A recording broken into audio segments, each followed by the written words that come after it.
Sa puntong ito, makakapanayan po natin ng live ang Vice Presidente ng Republika ng Pilipinas, si Vice President Leni Robredo. Magandang gabi po, ma'am. Magandang gabi, Mike. Magandang gabi po sa lahat na nanonood sa atin ngayong gabi. Ma'am, mabigat daw sa loob ni Pangulong Duterte na tanggapin ang inyong pagbibitiw. Ano po reaksyon niyo dyan? Niniwala ba kayo?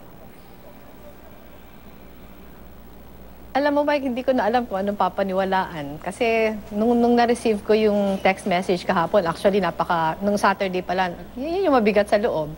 Kasi tingin ko naman, despite our differences, pwede naman sana kami magtrabaho ng sabay. Meron kami mandato galing sa tao. Ako naman gusto kong makatulong. At tingin ko naman wala namang reklamo si Presidente sa aking trabaho. Alam niya naman na ginawa ko talaga lahat. So ako naman, dahil alam ko na yung lahat na problema ng housing, excited akong trabahuhin. Marami na kami nagawa in the past 5 months. Excited sana ako sa mga darating pang panahon kasi napakarami na sanang parang nasa pipeline ng mga proyekto. Kaya yung pag-receive ko ng text message ng Sabado, talaga nabigla ako. Paano po kayo na wala na kayo sa HADSI at wala na kayo sa sektor ng pabahay? Ano po pagkakabalahan ninyo sa puntong ito? Moving forward, ika nga, ma'am. Ako naman, Mike, aside from my work in HADSI, meron na kami nakakasang flagship program dito sa OVP. Ito, naikasa na namin to bago pa ako na-appoint sa HADSI. Meron kami Angat Buhay program. Ito yung 5-point anti-poverty program namin on education, on health, hunger and food security, rural development, sa women empowerment. Pero ngayon na wala na ako sa HADSI, kinausap ko yung aming team, naidagdag na namin na pang-anim na pillar yung housing. Kasi parang hindi ko siya maiiwan. Nakita ko na yung napakalaking problema ng sektor. Nakita ko na yung lahat na pwedeng magawa. Gusto ko siyang kahit wala na ako sa HADSI, gawin ko pa din siya advokasya. Siyempre mas mahirap ngayon kasi wala na sa akin yung kapangyarihan to make a difference.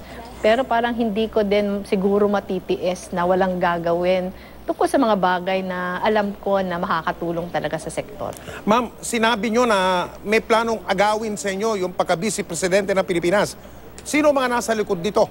At paano nila gagawin ito batay sa impormasyon na hawak nyo sa puntong ito, ma'am? Alam mo, Mike, hindi ko din alam. Marami na nag-warn sa amin. Meron mga indications na in the past. Pero yung kinagulat lang talaga namin nung Saturday, alam niyo na natanggap ko yung text message, walang ibang nakaalam kundi mga anak ko, saka siguro 5 o 6 na miyembro ng aking staff. Hindi namin yung sinabi. Sabi ko kanina, kahit nanay ko, hindi ko sinabihan.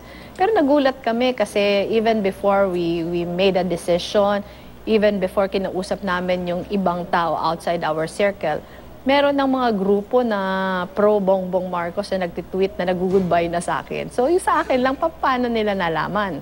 Gusto sabihin, kabahagi din sila sa inner circle nung gusto magtanggal sa akin.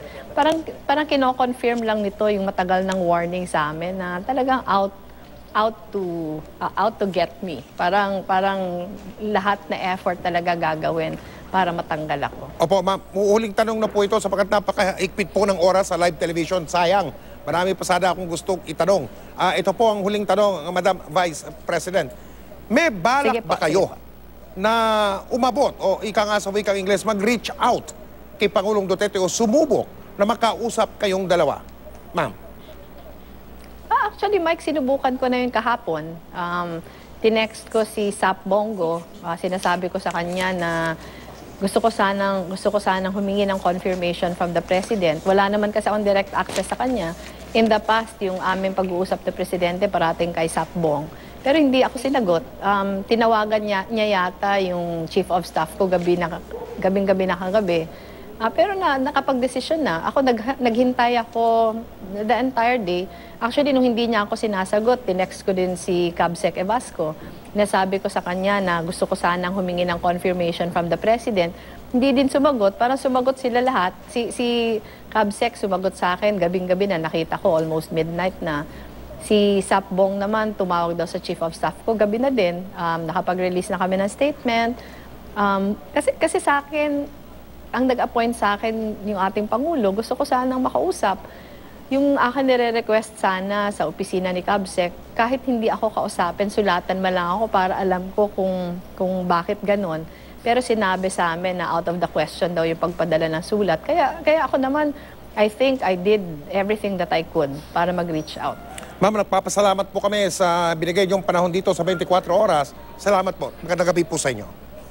Maraming salamat. Maraming salamat. Mga kapuso, ang Vice Presidente ng Pilipinas, Vice President Leni Robredo.